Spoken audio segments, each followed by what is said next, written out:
Hey guys, and welcome back to another DrAce video, and today we're going to be playing MotoGP 23, and I've got a very interesting video for you today because for the very first time I'm going to be diving into a setup from one of the fastest aces in the Discord server. That is, of course, SacredMeerkat, if you're not familiar. Very fast, beat me on many live streams before, and has issued me a chance to use his Sacred setup. Now, he claims that this setup is great and it works well for him. But I have always been apprehensive. I don't believe that setups work, and that's why you'll never find a setup video on my channel. I did one for Superbike 22, I believed it worked, and then I realised I wasn't using it for the next couple of months and I realised I was much quicker. So I honestly don't believe that setups do the magic trick, but today we're going to find out whether that's true or not. Do setups matter? Is the Sacred setup the thing that could make me even quicker? Or is DrAce still going to go at the same speed? Well, that's what we're going to find out today, and honestly, I'm really looking forward to this. I'm really excited for it. I've even pushed back videos that I planned for today further down the line just so I could get this video done, because this is exciting stuff now, because this opens a big opportunity for me and for you guys as well, because now we can work together and figure out if setups work. But we've got to learn and understand first. So what I've done is I've done a couple of laps here in the Catalonia track. I like this circuit. The Aprilia is fantastic as well. So I've done maybe what, 3 or 4 laps, 5 laps just a few hours ago. But this time now it's going to be 3 laps of my default settings. Nothing has been changed here, guys and gals. When you buy the game, you play the game, you've effectively got the DrAce settings. That's it. I don't change anything when it comes to the suspension, and I'm pretty fast. So now, after the 3 laps, we will try SacredMeerkat's elusive setup.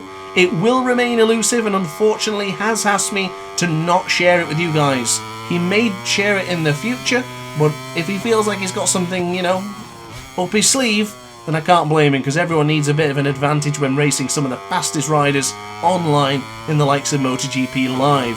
So I do understand, and I sympathise for the viewers who may not be able to see if the golden Sacred setup actually works. So coming out to the first couple of corners, I still feel really good. This is my default setting, the same setting you'll be using if you haven't changed anything. You could hit triangle on your controller in the menus and it will resort it straight back to the default option.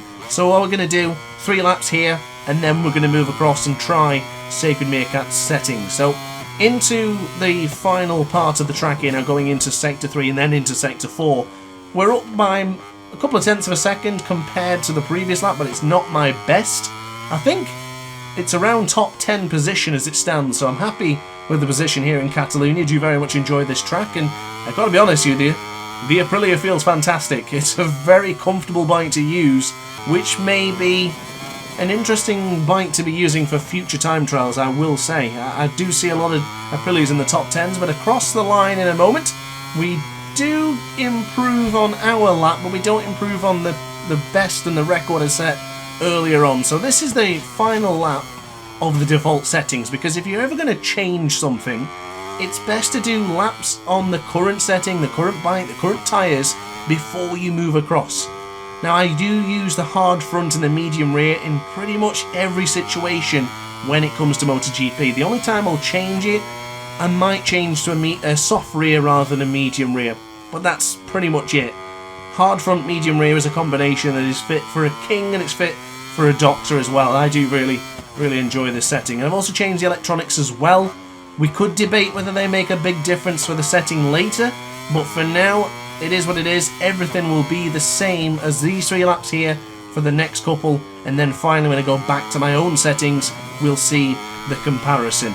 Let me know in the comment section down below what you think's going to happen, and then let's discuss what actually happens at the end of the video, because I gotta say I'm really excited for this, because this will either debunk the myths of the setups, or it will prove me wrong, and it'll prove that I've been a fool all this time, doesn't make a small mistake, still using the MotoGP 22 habits there, downshifting to first gear too early. That is, yeah, it's a habit of mine that I really need to fix upon, but it will come in time. So, to the right hand side, then into the Europe car for the final time of the first run. We'll then go into the right hand side for the New Holland corner for turn 14, and then charge across the line. So across the line, we are not going to get a valid lap, but we did improve nonetheless. So fresh out of the pits, hard front, medium rear, same electronics, same bike, but different setup. This is now the SacredMeerkat setup. This is where we're going to learn whether this feels different, whether it makes me quicker, or whether it makes me slower.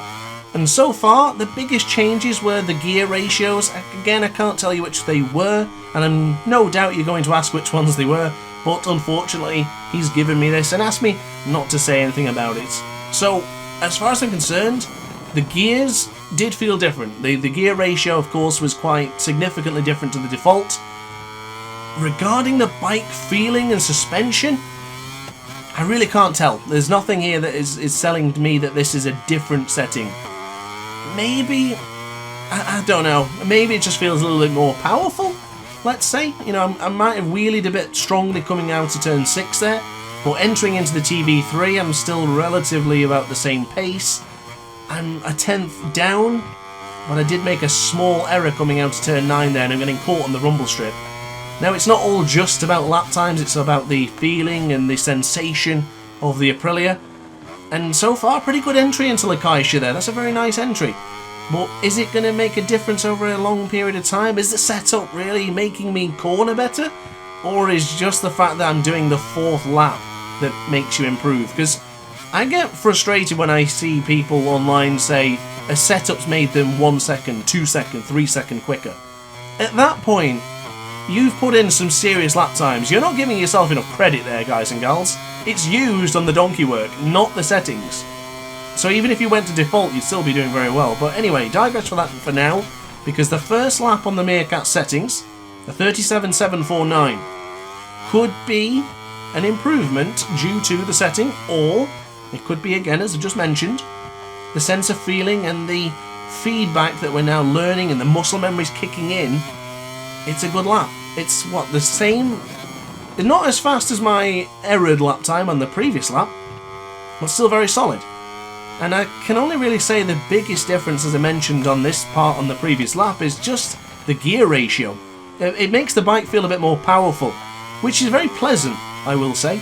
It does feel rather girthy and powerful and, you know, got a punch to the Aprilia RSGP. Maybe the default option doesn't really give you that, but I'm not a big fan of bikes that give a lot of punch. I don't mind being on a situation where the mid-ground feels good. So in a sense of using the Yamaha or the Honda online is not necessarily a problem for me if we're going to be going up against Ducatis. I'd much rather focus on cornering and braking stability rather than just going fast in a straight line. Now, I'm not saying the setup makes the bike faster, it just feels a little bit faster, I would say. So maybe that's so far as a part of the feeling and the changing of the bikes that does make a difference. But coming into then the final corner, we are trending to be, well, we were, but I did make a small mistake. I couldn't get the line going into the final corner, but across the line there did just touch the grass. So therefore that lap will be invalidated, and really annoyingly this next lap is going to be invalidated. But as you can see, I didn't really make an advantage there. I also didn't really make a disadvantage, so it's not going to affect the results of this video in any way.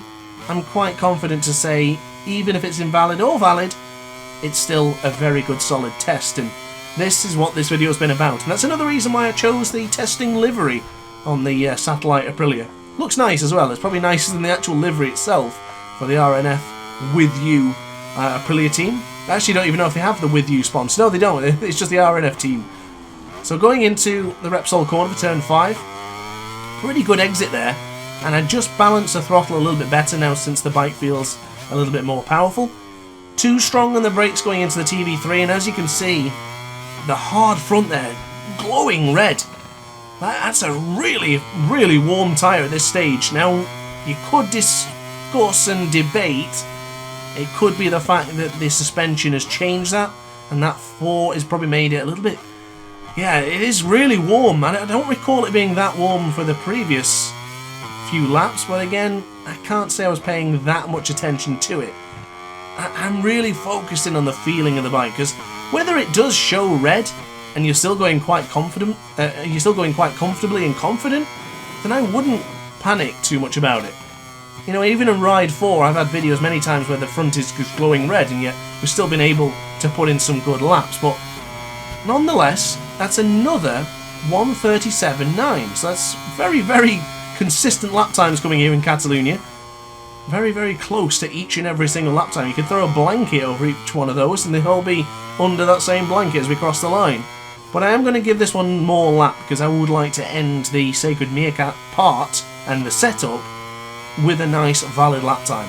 Is it going to be an improvement on the 1:37.749? I guess we'll find out in a moment. But of course guys, don't forget, if you are enjoying the content and you want to stick around and see more DrAce content, I would implore you to hit the subscribe button because I do have a lot more MotoGP 23 videos coming, and of course, most importantly, I do have a lot of guides coming out, so if you're looking for assistance with MotoGP 23, maybe you need some assistance on brakes, acceleration, or specific tracks in mind, I'm going to be covering pretty much everything on this game, so definitely check out the channel for more if you're interested. But before we come to the final part of this lap, on the final part of this particular setup, I'm still very much enjoying this and I'm glad I've tried this. So what I'm going to be suggesting in the future is that if you have a setup that you want me to take a look at and you want me to try, then let me know in the comment section down below. If, like Meerkat, you believe you've found something good and you don't really want to share it with everyone, message me privately on Discord or anywhere else on social media and I'll keep it behind closed doors, rest assured. So coming out to the final corner, we are not going to improve, but we do stay within the limits, and unfortunately that is it for the setup. So now it's time to go back to the default options. Will we see or feel a difference? Already into turn 1 upon the brakes. Feels like we went in there not as quick, but judging by the gap, I don't know. It looks like we've improved upon the Meerkat setup, so I'm not entirely sure, but I will say the difference in the gear ratios is what feels significant. If this was the same gear ratio but the different setup, I would be hard pressed to tell a difference, and I really don't feel a difference. It's just simply the gear ratios. So I can see that the front tyre has not been as hot as what it was previously, but we're going into the TV3 now, a corner where the front tyre did get rather warm, and it's similar, very similar. And whether I changed my braking for that point, I can't really say. I felt like I'd done the same thing. And into the Lakaisha corner, which of course is turn 10, infamous and also famous here in Catalonia. So firm on the brakes will go into the left hand side. Front tyre, yeah, it's really not as warm. Okay, so that is the difference then so far, is that the front tyre got very warm on Meerkat setup, but not on mine. So maybe my braking style doesn't really work well with Meerkat. I know for a fact we don't have the same style when it comes to braking. Meerkat's very aggressive, which I'm surprised, because his tyres don't go that hot. Now I'm not sure whether it's me who's the aggressive one, but usually when we played online in MotoGP 22 and now on 23, I do have a problem with my ride height device not disengaging. And the way to disengage the ride height device is by being aggressive on the brakes. If you're too gentle and tentative, they won't disengage. I did a Saxon Ring time trial, which is coming out this week, where I had the same issue. I hit the ride height device coming out of turn 6 or 7, and then I got stuck. I could not turn, I couldn't fight the Honda, it was just a nightmare. But that was simply because they don't brake hard enough. So maybe that is the difference maker. Maybe that is what the suspension's all about. Oh, downshifting too early. MotoGP 22 feelings be damned. That's a big blow. I think we were on a pretty solid lap time there as well, so that's a shame, but a bit out of shape into the TV3 corner. Very fast nonetheless.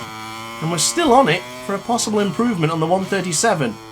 I really don't think I put in my best laps here in Catalonia, but I've been very, very consistent. And with Meerkat's lap of a 1:37.7, 1:37.9 twice, and then for me a 1:37.9 and 1:37.8.